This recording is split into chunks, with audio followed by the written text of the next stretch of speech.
사부 제사장. 당신의 가진 것을 100만 달러에 팔겠는가? 내가 해럴드 에벗을 알고 지낸 지도 10년이 넘었다. 그는 미주리주 웨브시티 사우스 메디슨가 820번지에 산다. 그는 내 수업의 매니저로 일했다.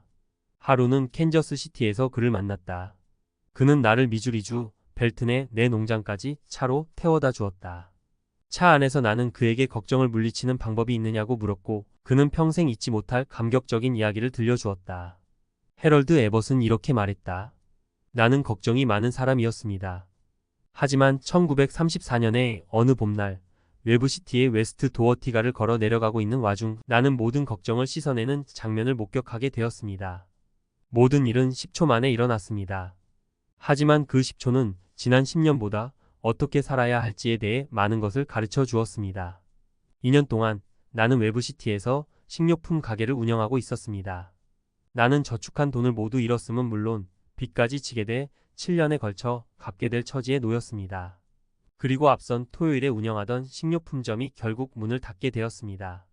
나는 돈을 빌리기 위해 상인은행으로 향하고 있었습니다. 캔저스시티로 가서 이를 구하기 위해 자금이 필요했기 때문입니다. 나는 패배자처럼 걸어갔습니다. 싸울 의지와 믿음을 모두 잃어버린 상태였습니다. 그러던 중 나는 두 다리를 잃은 남자가 길을 건너오는 것을 보았습니다. 그는 롤러스케이트에 바퀴를 단 나무 판자에 앉아 양손에 든 나무 막대로 바닥을 밀며 앞으로 나아가는 중이었습니다. 그는 약간의 높이가 있는 도로 경계석을 넘어 인도로 올라오려던 찰나에 나무 판자를 조금 기울여 각을 만들던 와중 나와 눈이 마주쳤습니다. 그는 내게 커다란 미소와 함께 인사를 건넸습니다. 안녕하세요. 좋은 아침입니다. 그렇지 않나요? 그는 진심으로 그렇게 인사하고 있었습니다. 그의 옆에 서서 나는 내가 얼마나 가진 것이 많은지 새삼 깨달았습니다. 내게는 걸을 수 있는 두 다리가 있었습니다. 나는 그가 느낀 자기 연민이 부끄러워졌습니다. 나는 만일 다리가 없는 사람이 행복하고 명랑하고 자신감을 가질 수 있다면 다리가 있는 사람도 충분히 그럴 수 있다고 자신을 타일렀습니다. 그러자 벌써 가슴이 펴지는 것 같았습니다. 나는 은행에 100달러를 빌릴 생각이었지만 이제는 200달러를 요청할 용기가 생겼습니다. 그리고 캔저스시티에 가서 일을 구하고 싶다고 말하는 대신 일을 구하겠다고 말할 수 있게 되었습니다.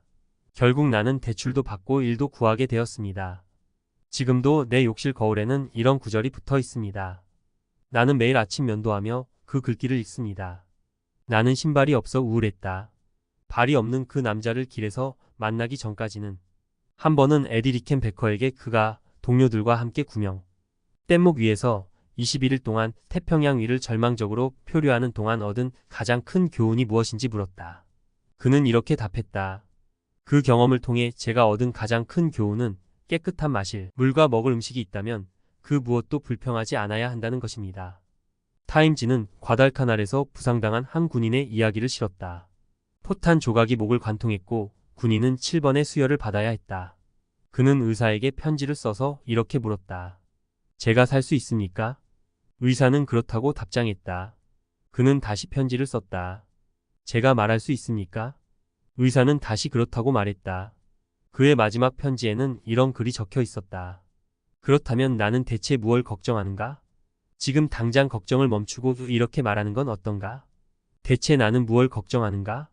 이 질문을 통해 당신은 걱정하던 일이 비교적 하찮고 사소한 것이었다는 걸 깨닫게 될지도 모른다. 우리 인생의 90%가 좋은 일로 채워졌다고 하면 10%는 나쁜 일로 채워졌을 수 있다. 행복해지고 싶다면 90%에 집중하면 된다. 그리고 나머지 10%는 무시해버리면 그만이다.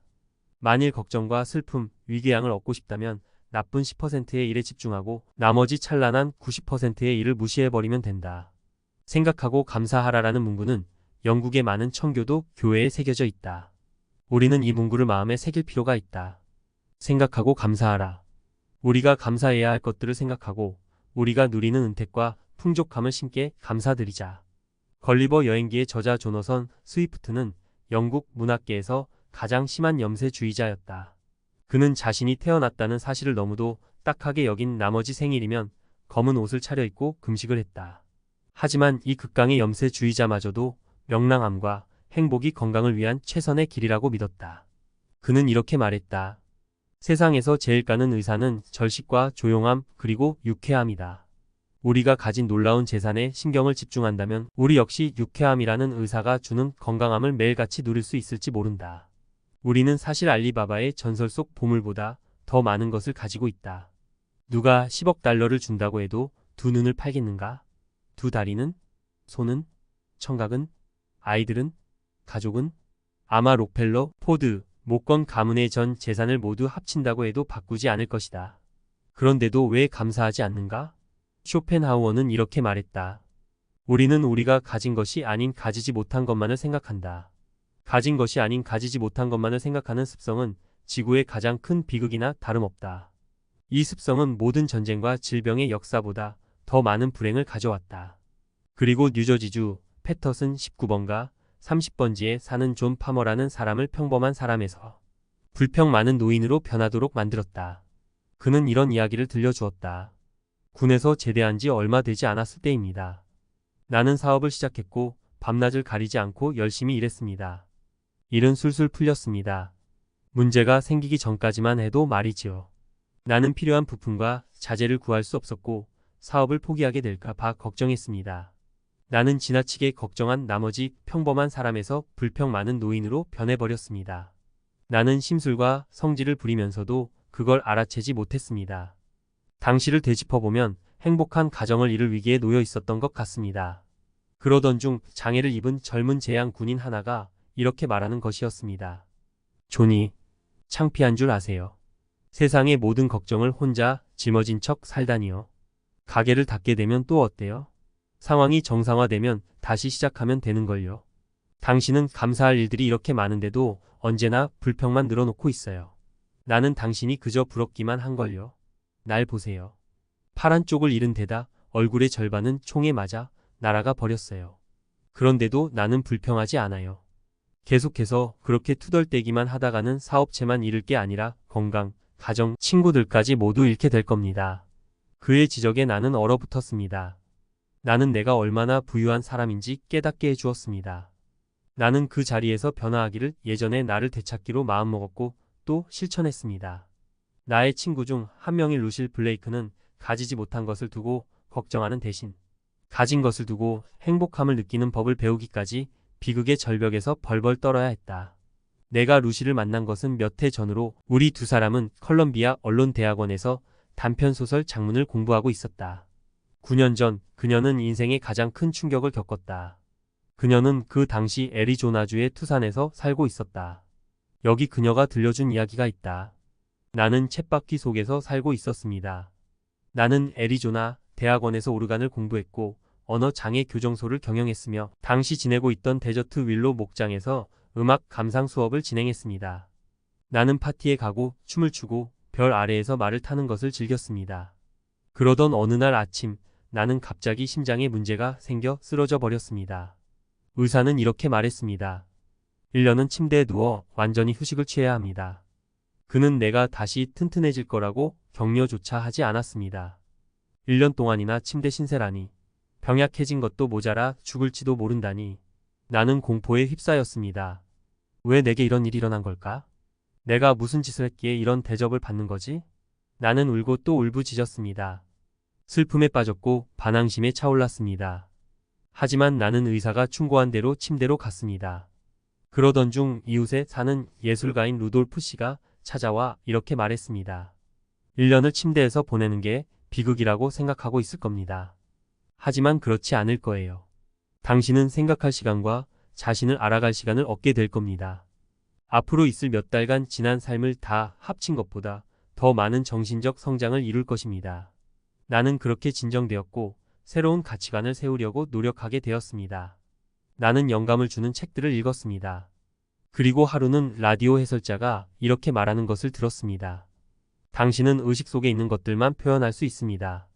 나는 이미 그런 이야기를 수없이 들어왔지만 이제야 그 말이 마음속에 자리 잡아 깊은 뿌리를 내리게 된 것이었습니다. 나는 인생관을 이루는 생각들로 머리를 채웠습니다. 즐거움, 행복, 건강에 관한 생각만을 했습니다. 나는 매일 아침 일어나자마자 일부러 고통이 아닌 감사할 것들을 떠올렸습니다. 사랑하는 딸아이 시력, 청력, 라디오에서 흘러나오는 좋은 음악, 책을 읽을 시간, 좋은 음식, 좋은 친구들, 나는 활력이 넘쳤고 너무 많은 방문객을 들인 나머지 의사는 병실. 문에 한 번에 한 명의 아이 침대에 누워서 보낸 그 1년이 얼마나 감사한지 모릅니다. 그 시간은 내가 애리조나에서 보낸 가장 가치 있고 행복한 시간이 되어 주었습니다. 나는 여전히 매일 아침 내가 가진 축복을 세는 습관을 유지하고 있습니다. 그건 내가 가진 가장 소중한 재산이기도 합니다. 죽음의 공포를 느끼고 나서야 그 진리를 깨달았다는 것이 창피합니다. 루실 블레이크는 자신도 모르는 사이에 사무엘 존슨 박사가 200년 전 깨달은 것과 같은 교훈을 얻었다. 그는 이렇게 말했다. 모든 사건의 좋은 점을 보는 습관은 매년 $1000를 벌어들이는 것보다 더 가치 있다.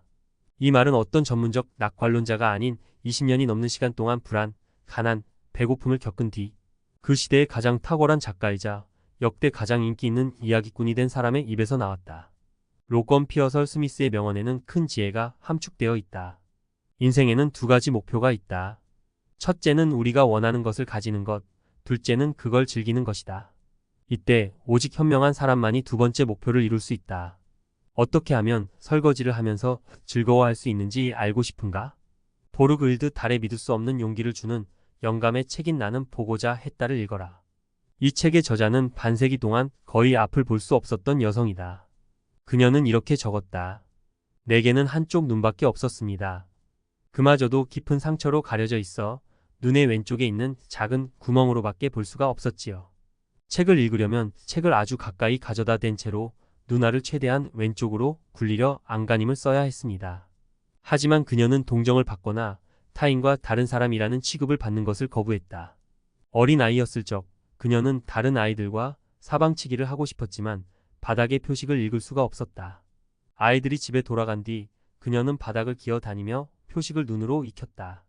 모든 표식의 위치를 외운 그녀는 결국 다른 아이들과 놀 수 있었고 사방치기의 달인이 되었다.